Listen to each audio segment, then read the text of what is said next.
In the quiet town of Saldanha Bay, a little girl's disappearance has mobilized an entire community and captured the nation's attention. This is Joshlin Smith, a bubbly 6-year-old with an infectious smile. Joshlin was in grade 1 at Diazville Primary School. Her teachers remember a shy girl who came out of her shell and loved to play with friends. They describe her as a bright light in the classroom, always eager to learn and kind to her classmates. But on the morning of February 19, 2024, Joshlin's world was shattered. Her mother's boyfriend was looking after her that day in the Middle Pass informal settlement. He claims that Joshlin went out to play with friends around 8 a.m. and never returned. After searching for about an hour, he and the mother reported Joshlin missing to the police. Suddenly, this small fishing town was the center of every parent's worst nightmare. As the critical first hours ticked by with no sign of Joshlin, the community rallied to help. Residents, police, and search dogs all combed the streets and surrounding areas. But as night fell, their worst fears were realized. Joshlin was still missing. Her family is desperate for answers. Her grandmother says Joshlin is the joy of their family, and they just want her home safe.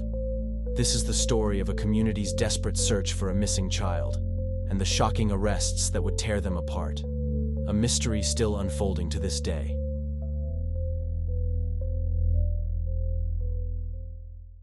In the days following Joshlin's disappearance, Saldanha Bay became the center of a massive search operation. Local police called in reinforcements from the Western Cape Missing Persons Unit, while specialized K-9 units were brought in to scour the area. But it wasn't just law enforcement on the ground. The community rallied together in an extraordinary show of support. Hundreds of volunteers from all walks of life joined the search efforts. They came from Saldanha Bay and neighboring towns, united in their determination to bring Joshlin home. The searchers left no stone unturned. They combed through fields and dunes, checked abandoned buildings and drainage pipes.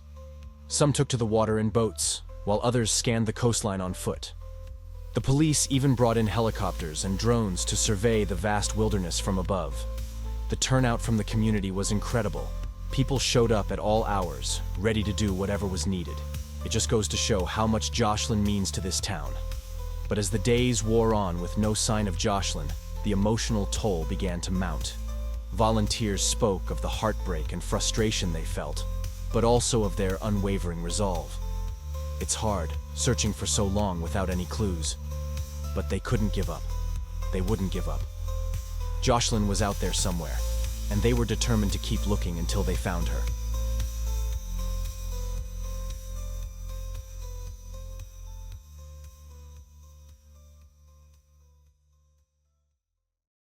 Then, a blood-curdling discovery. On March 2nd, during a random search in an open field in Middle Pass, items of clothing, allegedly stained with blood, were discovered.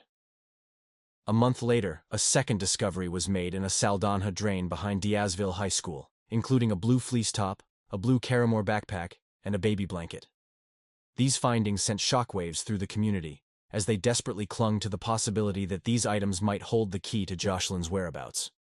However, their hopes were shattered when Police Minister Becky Kelly revealed in a televised interview that DNA tests proved the items did not belong to Joshlin, casting a dark shadow over the investigation. Then another glimmer of hope.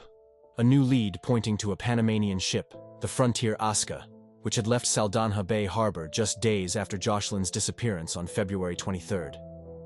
The authorities' failure to obtain the necessary papers to search the vessel before its departure raised suspicions and fueled rumors of a potential trafficking angle. Desperate for answers, Mark and Anaushika Hageman, a couple from Gauteng, took matters into their own hands. They reported the information to the International Human Trafficking Hotline web chat, which led to a search of the vessel in Port Talbot, Wales, on March 16th and 17th. Despite a thorough examination, no evidence of a missing person was found on the ship, leaving investigators and the community grappling with disappointment and frustration. Then, in a shocking turn of events, the police announced the arrest of Joshlin's mother, Kelly Smith, and 3 other suspects. The bombshell revelation came after a neighbor alleged that Joshlin's own mother had sold her for a mere $1,000 to a traditional healer, known as a sangoma. The news sent shockwaves through the greater community of South Africa, leaving them stunned and outraged. The unthinkable act of a mother selling her own child sparked a wave of anger and disbelief. People struggled to comprehend what could drive a parent to such a heinous deed. Amidst the chaos, a shocking revelation emerged.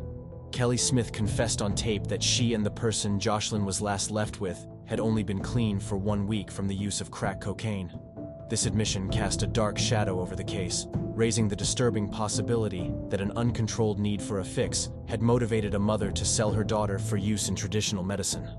The community's anger reached a boiling point, and they demanded that the police release Kelly Smith so she could confess to the whereabouts of her daughter and tell the truth. The situation escalated, forcing the police to call in reinforcements to ensure the safety of Joshlin's mother, who had now become the key suspect in her own daughter's disappearance.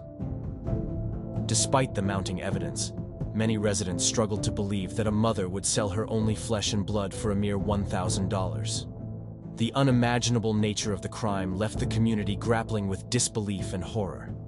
As if the case couldn't take any more shocking turns, the police dropped another bombshell: the arrest of an individual alleged to be the mother's best friend, who had confessed to their involvement. However, due to the ongoing nature of the investigation, the details of the confession could not be disclosed, leaving the community on edge and desperate for answers. The once quiet coastal town found itself at the center of a media frenzy as the nation watched in disbelief, hoping against hope for a resolution that would bring Joshlin home safely. But with each passing day and each new revelation, the chances of a happy ending seemed to slip further away, leaving a community forever scarred by the unthinkable actions of a mother and the desperate search for a little girl lost.